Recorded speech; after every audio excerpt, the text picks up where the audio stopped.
second episode of Swellosophy by pipelineTV. We're at Sliders Grill in Neptune Beach. We're here with Dabuh.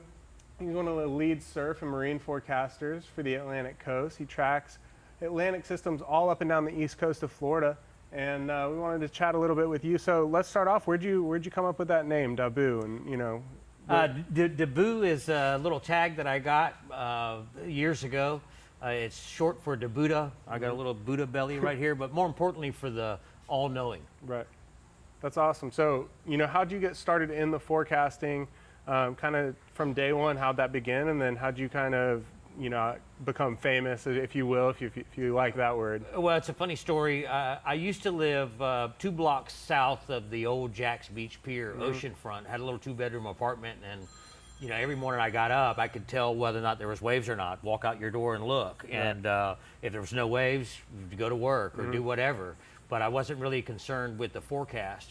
And then some things happened. I ended up moving about 45 minutes to an hour away out into Orange Park. And I needed to learn more about the forecast to take advantage of that hour-long ride. There were many times where I would go to the beach and just get skunked and then have to take that hour, depending on traffic, hour-and-a-half ride home, dejected because I didn't even catch anything. Right. And so forecasting became important to me, so I started looking into it by going to the National Hurricane Center's website and reading every day. And if they would show me something that I didn't know, or a word or I didn't know, I would just put it in the Google search bar. Right. And it would pop up, and then I would go to the satellite imagery and then say, oh, that's what they were talking about. And so that's how I started learning as far as watching, repetitive satellite loops and watching how everything flowed. Do you have any background in meteorology or anything like that? I have no formal training in meteorology, but I like to tell people I have a BS from the University of Google search because that's how I've learned. I learned everything by putting stuff in that Google search bar. And one of the funny stories that I like to tell is I took her to go meet the director of the National Hurricane Center at the St. Augustine Airport, and they brought their Hurricane Hunter aircraft into the airport as part of their educational tour. Right. And so at the time I had some t-shirts for my website, dabuh.com, which I very rarely post on anymore. And I brought them down there and presented them to the flight crew and to the pilots at that event. And it gave me the opportunity to introduce Ella to the director of the National Hurricane Center, as well as myself being able to meet him. And we were talking, and he said, well, Chicky, what do you do? Right. Chicky is a nickname that I've had since birth. And I said, well, I surf and marine forecast for the Atlantic, but during hurricane season, I track tropical cyclones. And I said, well, what's unique about me, Dr. Nab, is that I have no formal training in meteorology, but I like to tell people I have a BS from the University of Google search. Right. And you could just tell on his face that he was going like, this is another person I got to listen to on this friggin' tour. But it was like a bell because he was looking down at the ground. I'll never forget it. He was looking down at the ground, and when he realized what I said, he lifted his head up and he gazed off in the distance, and he just started grinning from ear to ear. And he said, Chicky, he said, you can learn a lot these days by putting in the right words in that Google search bar. He goes, but they got to be the right words. And I said, that, Dr. Nab, and repetitive observation. And when I said repetitive observation, it was like a bell that went off in his head. Because he knew right then and there that I'm looking every day. And so he pulled out his phone, and he said, what'd you say your handle was? And I said, Dabuh. And he went, D-A-D-A-B-U-H on Twitter. He goes, I'm following you on Twitter. Do you attribute your success and your accuracy with these forecasts, which we all know you have, and I think a lot of us in this area rely on you over, some other platforms, not to mention anything specific, but do you attribute that to just consistently, knowing what it looked like before, knowing what it looks like now, and comparing those? Yes and no. I mean, because, the routine I have every morning is the first thing I do is I look at a satellite imagery. And I look at the 3 different levels, water vapor, infrared, and then you have to wait for the visible. The visible is the most important one because seeing is believing, right? But if you can see how the water flow is flowing in the water vapor imagery, and if you can see how the infrared is going, And then you're able to take what you see in the satellite imagery and then take it over to the different models and say, okay, this model is showing me this. Let me go back to the satellite imagery. You know what I mean? This model is showing me this. Let me go back to the satellite imagery. Right. You know what I mean? And then it makes it easier if there's consensus in the models, because if there's consensus in the models and there's no disagreement, Right. you're more than likely going to be able to say, okay, I see it there. The model says it's going there. Let me look to see what that looks like there. Because next time I know that when I see what looks like there and I got a storm over here, and if it goes there, chances are it's going to do it again. Yeah. Right? Absolutely. Anybody that follows you and keeps up with you has probably noticed at this point, I certainly have, that you post in song lyrics sometimes. Can you touch on why you do that? Yeah, it's kind of like the satellite imagery. When I look at the satellite imagery in the morning, it's kind of like it speaks to me. I typically link lyrics and try to take the lyrics to match it with what I see in the imagery. It's probably the best way that I can explain it. Yeah. And to any of you followers out there, if you want me to explain to you what I'm saying in the lyrics, just mention it in the comment section, and I'll try and get back to you as soon as I can. Right. To let you know. But a lot of people are able to take the lyrics. The ones that really enjoy following me are able to take those lyrics and go, oh, that's what he's talking about. We're talking about the Cape Verde season is now well underway, and we're on our way towards the peak of the 2020 hurricane season. We're 45 days away from the statistical peak. And one of the analogies that I like to use, especially looking over Africa, is that when you get multiple spins of what is going to eventually be tropical waves moving out into the Atlantic, it's like a conveyor belt. Right. That's why they call it a train, this, that, and the other. And so when you get these spins that are lined up like this, and they're spinning, and you watch it in the imagery, it almost makes it look like, to me, the track for a tank. Right. You know what I mean? And so, it makes me think of war. You know what I mean? And so what was that? Well, hey, we're heading to war. Yeah. It's hurricane season. We're building up to the heart of the season. And so that's what I'm trying to convey. Well, it's you've obviously been an expert in surf forecasts, weather forecasts, and it sounds like you're starting to become more and more of an expert in social media and that interaction. Yeah. So can you touch on your pinned tweets and kind of the most notable one that you had? For those of you who follow us on our social feeds, obviously that's pretty much everyone, but we have 3 accounts. We have a Twitter account, an Instagram account, and a Facebook account. Twitter is where we post everything. And that's because there's a lot of other smarter people on Twitter that are following me, and I'm following them, and I can see what they're posting, they can see what I'm posting, and I might not post something that's right. And with Twitter, you really can't delete. The delete option is not something that you're supposed to do on Twitter. Right. Leave it. You posted it, live with it. I pinned a tweet showing it coming off the coast of Africa, drew my little red lines, and drew a line straight to the Outer Banks. And I think I pinned that on September 3rd. And as the system was starting to come across, my tweet was pinned. The tidbit came up that no storm that ever formed in the location that Florence did has ever affected the United States in the 200 plus years of record keeping.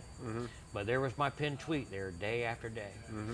And so Florence missed the first trough, missed the second trough, and it was inevitable that it was going to affect the United States.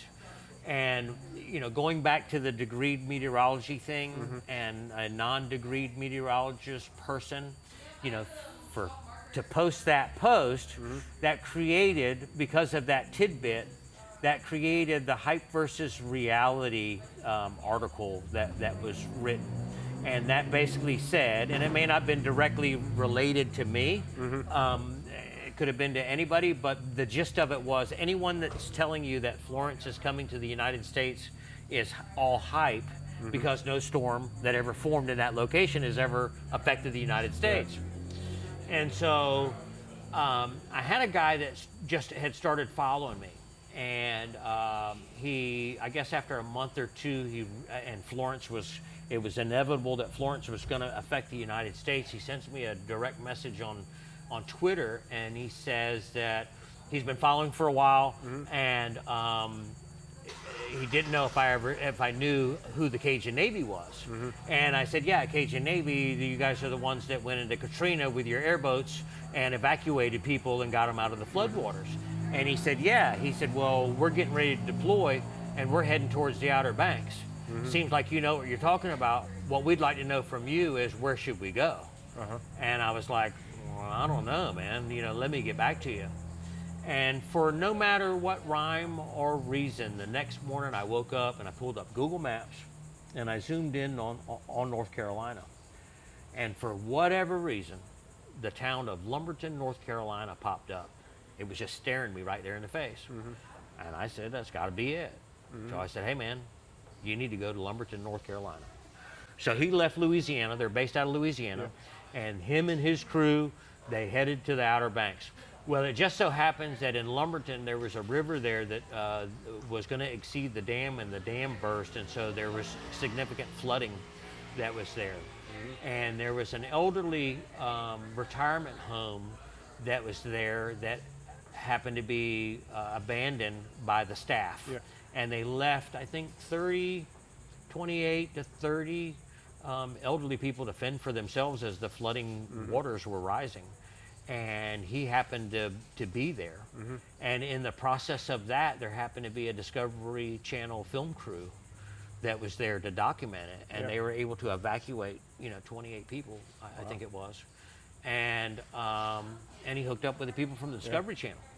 And so last year's anniversary, he tweeted out a picture of a IV bag hanging from the rearview mirror of his truck, with the tag that I think said that that they're always glad and thankful to travel with their onboard medics. You know what I mean? Blah blah blah blah blah blah blah, and that Dabuh is our first call before any deployment. Obviously, the National Hurricane Center is the go-to site, go-to division, or go-to government agency for all official forecast information. I'm there, I'm following their lead too. And there's a lot more smarter people there at the National Hurricane Center than me. The only thing that I ever ask anyone is don't ever send me a message to say, should I evacuate? Right. And that is that because let's say it's you and your family, you text me and say, hey man, it looks bad, should I evacuate? And I tell you, yeah. And you decide to get on the interstate with your family and something bad happens and the storm at the last moment turns. If you would never listened to me, you probably would have never ended up in that situation on the interstate. And so that's why I just always put that. That decision rests with you and your thought process. Have I ever evacuated? Yeah, I've evacuated twice. I'm not here. I'm not I cyclone that's want to stand in the middle of the eye. I just want to tell you where it's going and whether or not it's going to get whether or not we're going to get any waves from it or not. All right, Dabuh, well, you've told us a little bit of what you're about and, how accurate some of these forecasts have been. And, checking the models, we're headed into our 9th named storm of the season already. That's pretty early. Can you tell us what that's looking like from your perspective? Are we getting waves from this? What's your call on that? Sure. The 9th named storm of the season, it's potential tropical cyclone number 9. And it's out there towards the Leeward Islands. It looks like it's going to cross over Puerto Rico. The swell, guys, we're going to get surf from that.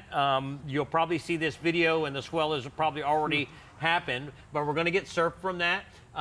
Today is Tuesday. It looks like this weekend, and maybe all the way up into just a little bit past the Outer Banks. It depends on the exact evolution of the storm. But the storm is actually developing swell in real time right now out there in the main development region out there in the Atlantic where it is. So that east-southeast fetch that's going to start now is starting to send swell towards the Florida coast. And it's possible that we could have some fun surf alert conditions as winds look to go offshore. The system still has some uncertainty to it, whether or not it's going to come up the coast and then turn the winds onshore and junky and or just phase out over the Bahamas. It's surrounded by a lot of dry air currently and facing some shear, but it does look like it's going to develop and then possibly maybe move through the Florida Straits into the Gulf of Mexico. But I do appreciate you coming out and chatting with us. And if you guys don't follow Dabuh on social media, I recommend following him on all platforms. He really is the go-to guy when it comes to the Atlantic coast and what's going to be happening, especially when it comes to hurricane season, which we're heading headfirst into right now. All right, guys, that wraps up episode 2 of Swellosophy by Pipeline TV. As always, if you want to hear from somebody, hear about something, shoot us an email, brockburgner@gmail.com, swellosophy@gmail.com, or pipelinetv@gmail.com. We'll be happy to answer. We want to get all the people you want on the show.